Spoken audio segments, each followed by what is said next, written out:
Einen Blick von der Moderne aus zurück auf die traditionelle Welt früherer Kulturen wirft der amerikanische Psychiater Bruce Perry in seinem Buch What Happened to You? Er schreibt: Tausende und Abertausende Jahre lang lebten die Menschen in kleinen, generationenübergreifenden Gruppen. Es gab keine psychiatrischen Kliniken, aber es gab viele Traumata. Ich gehe davon aus, dass viele unserer Vorfahren posttraumatische Probleme erlebten. Angstzustände, Depressionen, Schlafstörungen. Aber ich nehme auch an, dass sie Heilung erfahren haben. Unsere Spezies hätte nicht überleben können, wenn ein Großteil unserer traumatisierten Vorfahren ihre Fähigkeit verloren hätte, gut zu funktionieren. Die Säulen der traditionellen Heilung waren erstens die Verbindung zum Clan und zur natürlichen Welt. Zweitens die Regulierung des Rhythmus durch Tanzen, Trommeln und Gesang. Drittens eine Reihe von Überzeugungen, Werten und Geschichten, die selbst sinnlosen, zufälligen Traumata einen Sinn gaben. Und viertens gelegentlich natürliche Halluzinogene und andere pflanzliche Substanzen, die unter Anleitung eines Heilers oder Älteren eingesetzt wurden, um die Heilung zu erleichtern. Es macht die Welt des Schamanismus etwas verständlicher.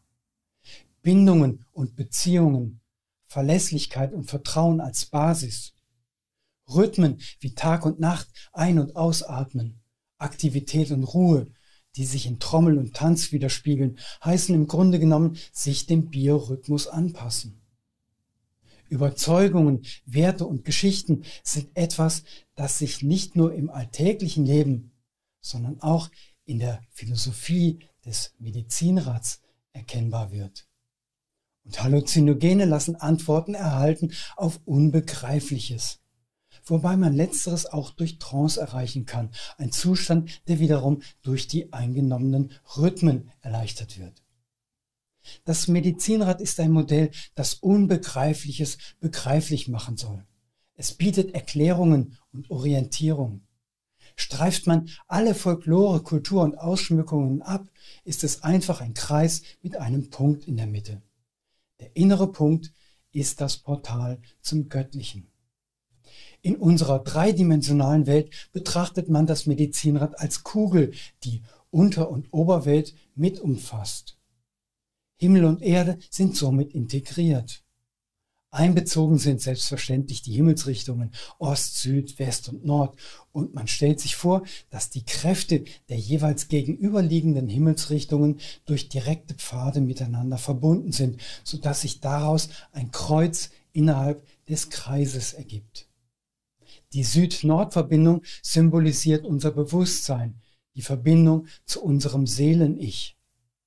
Auf diesem Weg verschafft man sich Zugang zu allen Teilen des Selbst und gewinnt verloren scheinende Aspekte seiner selbst zurück, die man abgespalten oder irgendwo in sich begraben hatte. Die Ost-West-Achse erinnert uns daran, dass wir hier sind, um unsere irdischen Erfahrungen zu machen, zu wachsen und uns weiterzuentwickeln. Im Zentrum vereinen sich die scheinbaren Gegensätze der jeweiligen Polarität.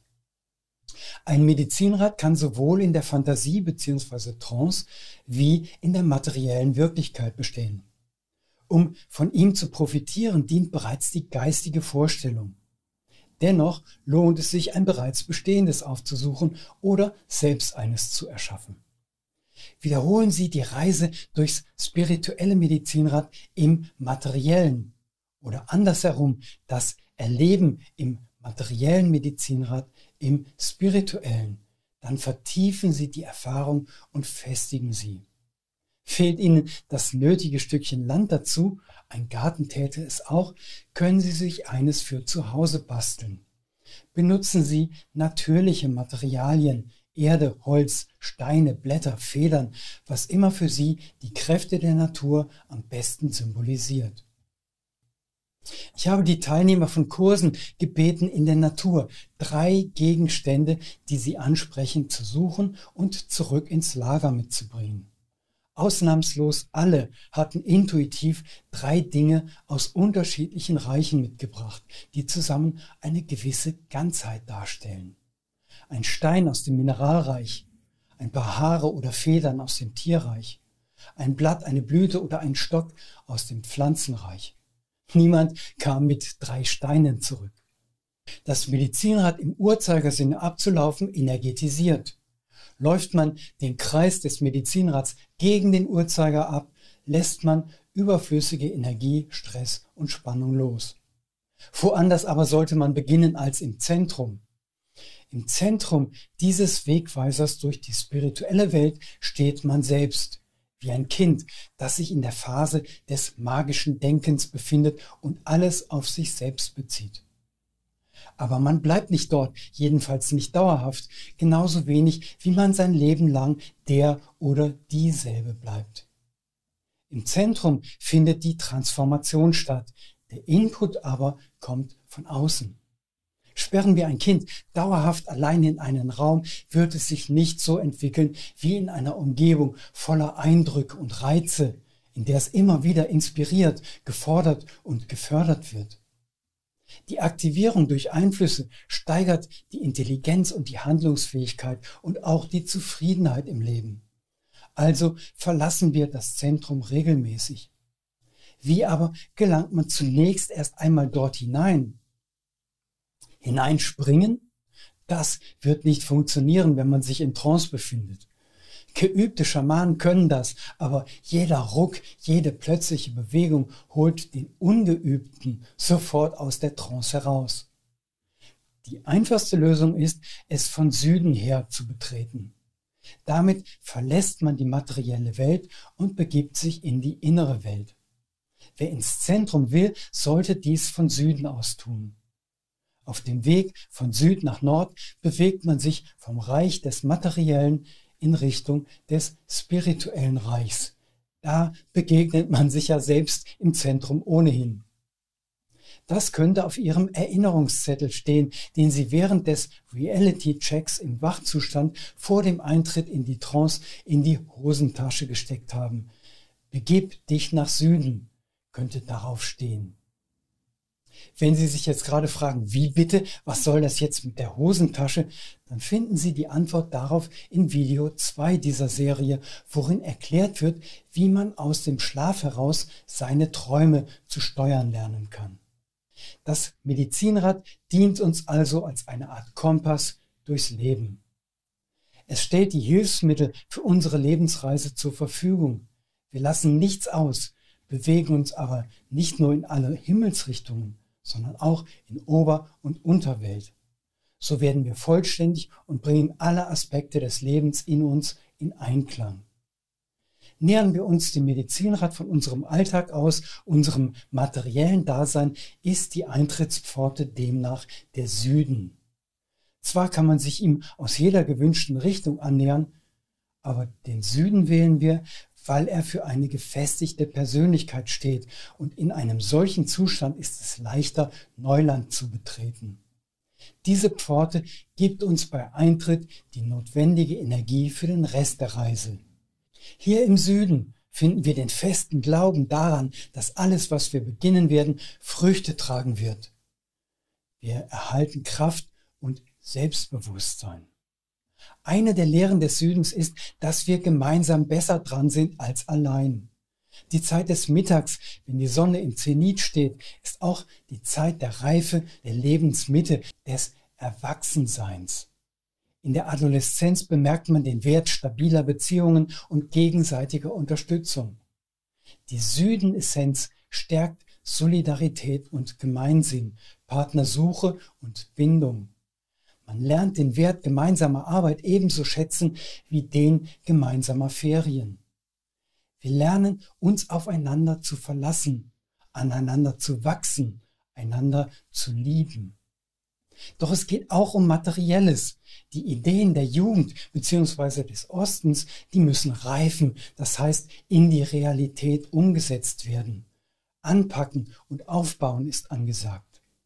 Am leichtesten fällt es, wenn das Herz mitmacht und die Leidenschaft uns antreibt. Jetzt geht es darum, eigene Entscheidungen zu realisieren, und darunter befinden sich auch weniger angenehme Anteile. Wolkenschlösser bauen ist eine Sache, eine ganz andere ist es, ein Fundament zu legen. Man selbst ist in der Südzeit verantwortlich. Wenn man es nicht anpackt, geschieht es nicht. Oder wie Erich Kästner es ausdrückte, es gibt nichts Gutes, außer man tut es. Schauen wir uns an, welche Essenzen in eine Mischung gehören, die uns im Süden stärkt. Denn es gibt keine einzelne Essenz, die für den Süden steht. Das ist eine abstrakte Kategorie. Hamburg ist im Süden, wenn man in Flensburg ist, aber im Norden, wenn man sich in Frankfurt befindet. Es geht hier um das Prinzip Süden. In Stichworten steht der Süden für Erdung, Gefühle, Leidenschaft, Gemeinschaft, Wachstum und Liebe. Die Süden-Essenz besteht aus 5 Anteilen. Im Einzelnen sind das erstens die Heckenrose. Da hat sich tatsächlich eine Bachblüte unter die Medizinrad-Essenzen gemischt.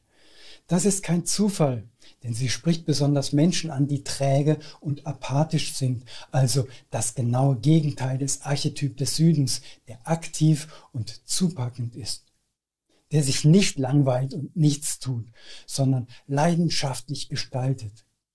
Der Süden, der Sommer, die Adoleszenz, das steht nicht für Desinteresse und Lethargie, wie sie von einem typischen Kandidaten für die Heckenrose oder als Bachblüte White Rose repräsentiert werden. Genau diesem soll mit der Essentia auf die Beine geholfen werden, damit er den Wert des Südens kennenlernt und daran wächst. Wer sich nicht traut, das Medizinrad zu betreten, der findet in der Heckenrose kraftvolle Unterstützung. Die zweite Essenz ist die des Sonnenblumenkeims. Die Saat wird in der Zeit des Ostens, mithin im Frühjahr, ausgebracht. Im Sommer müssen die jungen Pflanzen geschützt und gehegt werden. Die Sonnenblume ist als Träger männliche Energie ein kraftvoller Beschützer. In dieser Essenz vereinen sich die Eigenschaften des Aufstrebens und Durchsetzens. Der Keim selbst ist noch verletzlich und doch trägt er schon alles in sich, was die spätere Sonnenblume, deren Blütenkopf für die Sommersonne steht, ausmachen wird. Die dritte Essenz in der Mischung ist das Sommergewitter. Die erste Environmental Essence, die dann auf Deutsch Umweltessenz genannt wurde, stellte Steve Johnson 1984 in Alaska her. Passenderweise war das eine Essenz, die er am Nordostufer des Lake Minchumina im geografischen Zentrum Alaskas mit Hilfe eines, Sommergewitters herstellte und schließlich Solstice Storm nannte. Umweltessenzen, zumindest eine ganze Reihe davon, haben die Eigenschaft, einmalig zu sein. Natürlich gibt es in jedem Sommer Gewitter, jedoch ziehen sie nicht immer in Nord-Süd-Richtung über das Zentrum Alaskas. Wenn die Uressenzen einmal aufgebraucht sind, war's das. Sie haben ihren Dienst getan und sind nicht mehr erhältlich. Die hier Verwandte wurde wenige Jahre später, genauer 1992, in Deutschland hergestellt. Passenderweise war ich an diesem Tag nicht der Einzige, der eine solche Essenz herstellte. Das erfuhr ich allerdings erst später, als ich deren Herstellerin traf. Tatsächlich gehen wohl auch Umweltessenzen auf Edward Bach zurück, der immerhin mit Rockwater die erste Essenz ohne Blüte, sondern aus dem puren Wasser einer besonderen Heilquelle hergestellt hatte. Ein früher Vorläufer sozusagen. Aber zurück zum Sommergewitter. Im Gebiet der Emotionen geht es zuweilen hoch her, manchmal zu hoch. Gefühle stauen sich auf, schaukeln sich hoch und wenn sie sich entladen, ist es nicht unbedingt angenehm. Diese Essenz wurde mit dem Regenwasser eines heftigen Sommergewitters im August hergestellt. Sie kann Energien zur Entladung bringen, die in unerledigten Geschäften, in alten Konflikten festgehalten ist und hält zugleich das innere Gleichgewicht aufrecht. Stabilität in der Unberechenbarkeit, Zentrierung im Sturm der Entladung aufgestauter Energien. Am Ende der Katharsis folgt die Ruhe, Gelassenheit und Offenheit für Neues. Und es ist noch immer Sommer. Die Zeit ist kraftvoll, es ist warm und man fühlt sich gut. Diese Essenz nimmt uns die Angst vor aufwallenden Gefühlen. Möge sie uns als Lehrer dienen. Lassen wir raus, was raus muss, und verwenden es zur Klärung der Verhältnisse, als Vorbereitung für Versöhnung und Frieden. So kann uns das Gewitter als Lehrer dienen, nichts zu zerstören, was uns wichtig ist, sondern Ungeklärtes zum Ausdruck bringen und die Atmosphäre zu bereinigen und davon zu profitieren. Für sich genommen bringt die Essenz des Sommergewitters Reinigung, Befreiung und Klärung. Angestaute Aggressionen finden ein Ventil und werden entladen. Man erhält die Kraft, gegenüber Aggressionen standzuhalten. Man begreift die Ursachen des Streits und lernt, sie zu bereinigen. Essenz Nummer 4 in dieser Mischung ist die eines Steins, eines Edelsteines. Der Stein des Südens ist der Karneol. Seine Essenz stabilisiert in der Gegenwart, konzentriert das Denken und bewahrt einen davor, in Tagträumerei und Illusionen zu versinken. Er bringt die Motivation zurück und belebt, wenn man seine Vitalität verloren hat. Schützend wirkt er, wenn man zu Eifersucht, Groll und Zorn neigt, die eigenen Gefühle überwältigend werden. Dann lehrt er vor allem, sich selbst wieder zu vertrauen und ermutigt dazu, das Leben wieder anzunehmen. Karneol-Essenz hält die Emotionen im Gleichgewicht. Sie schenkt uns Kraft und Durchhaltevermögen, besonders wenn man nach Außergewöhnlichem strebt, sei es im Beruf, in der Wissenschaft, im Sport, in der Kunst oder im Medizinrat. Stolpersteine und Hindernisse auf diesem Weg müssen bewältigt werden und Karneol ist der Stein, der einen dabei unterstützt. Sogar dann, wenn man sich die Steine selbst in den Weg gelegt hat. Zum Beispiel, indem man schädliche Gewohnheiten angenommen hat, zu viel trinkt oder Drogen konsumiert. In solchen Fällen kommt seine entgiftende Wirkung zum Tragen. Karneol ist ein freundlicher und fröhlicher Stein. Er dient der Freundschaft, dem Miteinander und dem Vergnügen. Er macht Kontaktaufnahme leicht und fördert das Zugehörigkeitsgefühl. Und dann kommen wir als letztes zu einer Essenz, die hergestellt wurde mit dem Spirit, dem Geist eines Tieres, und zwar des Bären. Denn das Schutztier des Südens ist der Bär. Er steht für weibliche Energie und ergänzt so die Energie der Sonnenblume. Bären paaren sich während eines Monats im Sommer, ansonsten gehen Männchen und Weibchen getrennte Wege. Die Familie besteht nur aus Mutter und Kind. Für die alleinerziehende Bärenmutter steht der Schutz und die Aufzucht des Jungen im Vordergrund. Sie ist eine ausgezeichnete Lehrerin und duldet keine Störung. Mit Mutterbär sollte man sich lieber nicht anlegen, denn sie ist schnell, beweglich und stark. Die Erziehung ihrer Kleinen dauert 3 Jahre. Ein wichtiger Bestandteil des Bärenunterrichts ist die Vorbereitung auf den Winter. Die Bärin denkt voraus und lehrt ihre Kinder, es ihr gleich zu tun. Bären können gut allein sein. Ihre gesellige Phase fällt in den Sommer und das ist, wie wir ja wissen, die Zeit des Südens. Ansonsten lassen sie sich nicht von Einsamkeit verrückt machen, wenn sie sich den ganzen Winter über in ihre Höhle zurückziehen. Sie haben ausreichend Geselligkeit getankt. Bären sind im Schamanismus Meister der Traumwelt. Sie haben ja auch lange genug Zeit zu träumen. Antworten auf dringende Fragen finden sie in sich selbst. Als Krafttier oder Totem zeigen sie uns, wie man seine Träume in die Wirklichkeit umsetzt. Stichworte für die Bärenkraft sind Einsicht, Einsamkeit, Wandel, Transformation, Vision, Tod und Wiedergeburt, Astralreisen und spirituelle Kommunikation und nicht zu vergessen Weisheit. Die gemeinsame Energie von Heckenrose, Sonnenblumenkeim, Sommergewitter, Karneol und Bär umreißt den Charakter des Südens.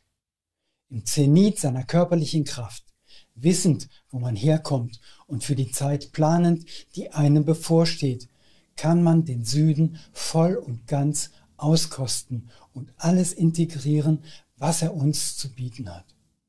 Wachstum, Vertrauen und Liebe sind die Kräfte des Südens. Sie anzunehmen, erleichtert den Weg ins und durchs Medizinrad.